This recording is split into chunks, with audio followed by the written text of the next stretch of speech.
అందరికీ వందనాలు. ఈరోజు బైబిల్ రీడింగ్లో పార్ట్ 2లో కీర్తనల గ్రంథం నుండి 19వ కీర్తన చదువుకుందాం. ప్రధాన గాయకునికి దావీదు కీర్తన. ఆకాశములు దేవుని మహిమను వివరించుచున్నవి, అంతరిక్షము ఆయన చేతి పనిని ప్రచురపరచుచున్నది. పగటికి పగలు బోధ చేయుచున్నది, రాత్రికి రాత్రి జ్ఞానము తెలుపుచున్నది.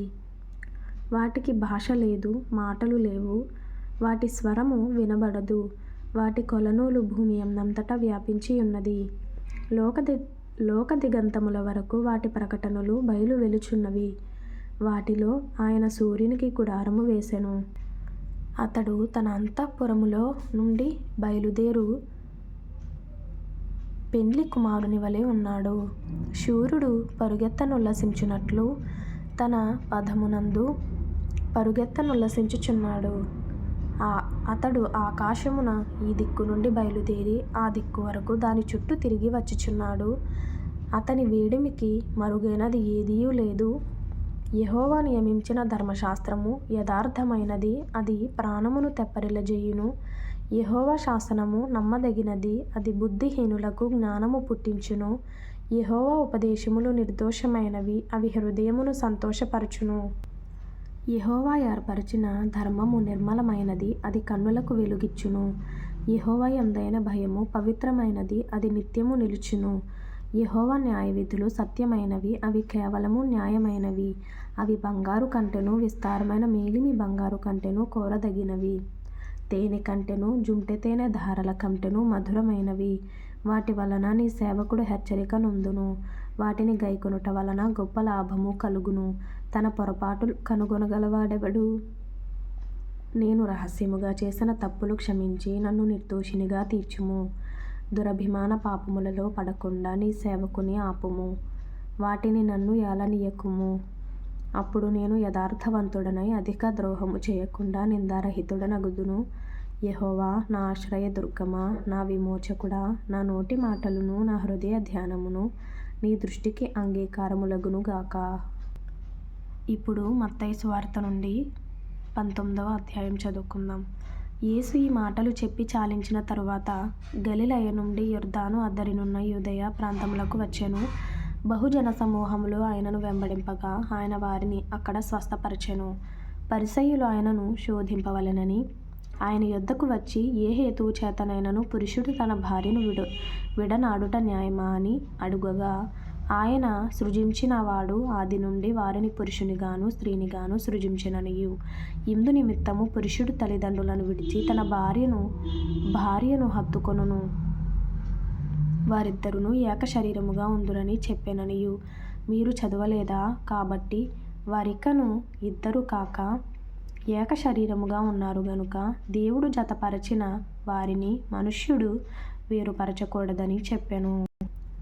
అందుకు వారు, అలాగైతే పరిత్యాగ పత్రికనిచ్చి ఆమెను విడనాడుమని మోషే ఎందుకు ఆజ్ఞాపించెనని వారాయనను అడుగగా, ఆయన, మీ హృదయ కాఠిన్యమును బట్టి మీ భార్యలను విడనాడ మోషే సెలవిచ్చెను, గాని ఆది నుండి అలాగు జరుగలేదు. మరియు వ్యభిచారము నిమిత్తమే తప్ప తన భార్యను విడనాడి మరియొకతిని పెళ్లి చేసుకొనువాడు వ్యభిచారము చేయుచున్నాడనియు, విడనాడబడిన దానిని పెళ్లి చేసుకొనువాడు వ్యభిచారము చేయుచున్నాడనియు మీతో చెప్పుచున్నానని వారితో ననెను. ఆయన శిష్యులు భార్యాభర్తలకుండు సంబంధము ఇట్టిదైతే పెళ్లి చేసుకొనుట యుక్తము కాదని ఆయనతో చెప్పిరి. అందుకాయన, అనుగ్రహము నొందిన వారు తప్ప మరి ఎవరునూ ఈ మాటను అంగీకరింపనేరరు. తల్లి గర్భము నుండి నపుంసకులుగా పుట్టినవారు గలరు, మనుషుల వలన నపుంసకులుగా చేయబడిన నపుంసకులును గలరు. పరలోక రాజ్యము నిమిత్తము తమ్మును తామే నపుంసకులనుగా చేసుకొనిన నపుంసకులును గలరు. ఈ మాటను అంగీకరింపగలవాడు అంగీకరించునుగాక అని వారితో చెప్పెను. అప్పుడు ఆయన వారి మీద చేతులుంచి ప్రార్థన చేయవలెనని కొందరు చిన్నపిల్లలను ఆయన యొద్దకు తీసుకొని వచ్చిరి. ఆయన శిష్యులు తీసుకొని వచ్చిన వారిని గద్దింపగా, యేసు, చిన్నపిల్లలను ఆటంకపరచక వారిని నా యొద్దకు రానియుడి, పరలోక రాజ్యము ఇలాంటి వారిదని వారితో చెప్పి వారి మీద చేతులుంచి అక్కడ నుంచి లేచిపోయెను. ఇదిగో ఒకడు ఆయన యొద్దకు వచ్చి, బోధకుడా, నిత్య జీవము పొందుటకు నేను ఏ మంచి కార్యము చేయవలెనని ఆయనను అడిగెను. అందుకాయన, మంచి కార్యమును గూర్చి నన్నెందుకు అడుగుచున్నావు? మంచివాడొక్కడే. నీవు జీవములో ప్రవేశింపగోరని ఎడల ఆజ్ఞలను గైకొనుమని చెప్పెను. అతడు ఏ ఆజ్ఞలని ఆయనను అడుగగా, యేసు నరహత్య చేయవద్దు, వ్యభిచరింపవద్దు, దొంగిలవద్దు, అబద్ధ సాక్ష్యము పలుకవద్దు, తల్లిదండ్రులను సన్మానింపుము, నిన్ను వలె నీ పొరుగువానిని ప్రేమింపవలెను అనునవియే అని చెప్పెను. అందుకు ఆ యవ్వనుడు, ఇవన్నీ అనుసరించుచునే ఉన్నాను, ఇకను నాకు కొదువ ఏమని ఆయనను అడిగెను. అందుకు యేసు, నీవు పరిపూర్ణుడవగుటకు కోరిన ఎడల పోయి నీ ఆస్తిని అమ్మి బీదలకిమ్ము, అప్పుడు పరలోకమందు నీకు ధనము కలుగును, నీవు వచ్చి నన్ను వెంబడించుమని అతనితో చెప్పెను. అయితే ఆ యవ్వనుడు మిగుల ఆస్తి గలవాడు గనుక ఆ మాట విని వ్యసనపడుచు వెళ్ళిపోయెను. యేసు తన శిష్యులను చూచి, ధనవంతుడు పరలోక రాజ్యములో ప్రవేశించుట దుర్లభమని మీతో నిశ్చయముగా చెప్పుచున్నాను. ఇదిగాక ధనవంతుడు పరలోక రాజ్యములో ప్రవేశించుట కంటే సూది బెజ్జములో ఒంటె దూరుట సులభమని మీతో చెప్పుచున్నానెను. శిష్యులు ఈ మాట విని మిక్కిలి ఆశ్చర్యపడి, అలాగైతే ఎవడు రక్షణ పొందగలడని అడుగగా, యేసు వారిని చూచి, ఇది మనుషులకు అసాధ్యమే గాని దేవునికి సమస్తమును సాధ్యమని చెప్పెను. పేతురు, ఇదిగో మేము సమస్తమును విడిచిపెట్టి నిన్ను వెంబడించితిమి, గనుక మాకేమి దొరకునని ఆయనను అడుగగా, యేసు వారితో ఇట్లనెను, ప్రపంచ పునర్జననమందు పునఃస్థితి స్థాపనమందు మనుష్య కుమారుడు తన మహిమగల సింహాసనము మీద ఆసీనుడై ఉండునప్పుడు నన్ను వెంబడించిన మీరును 12 సింహాసనముల మీద ఆసీనులై ఇశ్రాయేలు 12 గోత్రముల వారికి తీర్పు తీర్చుదురు. నా నామము నిమిత్తము అన్నదమ్ములనైనను, అక్క చెల్లెండ్రనైనను, తండ్రినైనను, తల్లినైనను, పిల్లలనైనను, భూములనైనను, ఇండ్లనైనను విడిచిపెట్టిన ప్రతివాడును 100 రెట్లు పొందును. ఇదిగాక నిత్య జీవమును స్వతంత్రించుకొనును. మొదటివారు అనేకులు కడపటివారగుదురు, కడపటివారు మొదటివారగుదురు.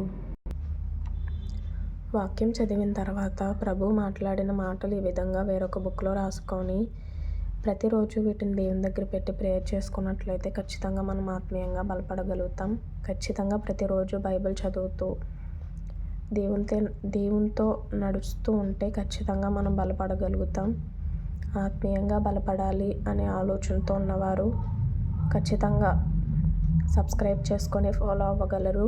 అలాగే ఒక సంవత్సరం లోపులో బైబిల్ పూర్తి చేయాలి అనే ఆలోచనతో ఈ విధంగా బైబిల్ని చదవడం జరుగుతూ ఉంది. అంటే ఆదికాండం నుండి 2 అధ్యాయాలు, మత్తయి నుండి 1 అధ్యాయము, మధ్యలో కీర్తనల నుండి 1 అధ్యాయము. ఈ విధంగా చదివితే ఒక బోరింగ్ అనేది లేకుండా, అర్థం కావట్లేదు అనే ఆలోచన లేకుండా ఒక ఇంట్రెస్టింగ్తో పూర్తిగా బైబిల్ని చదవచ్చు అనే ఆలోచనతో ఈ విధంగా చదవడం జరుగుతుంది.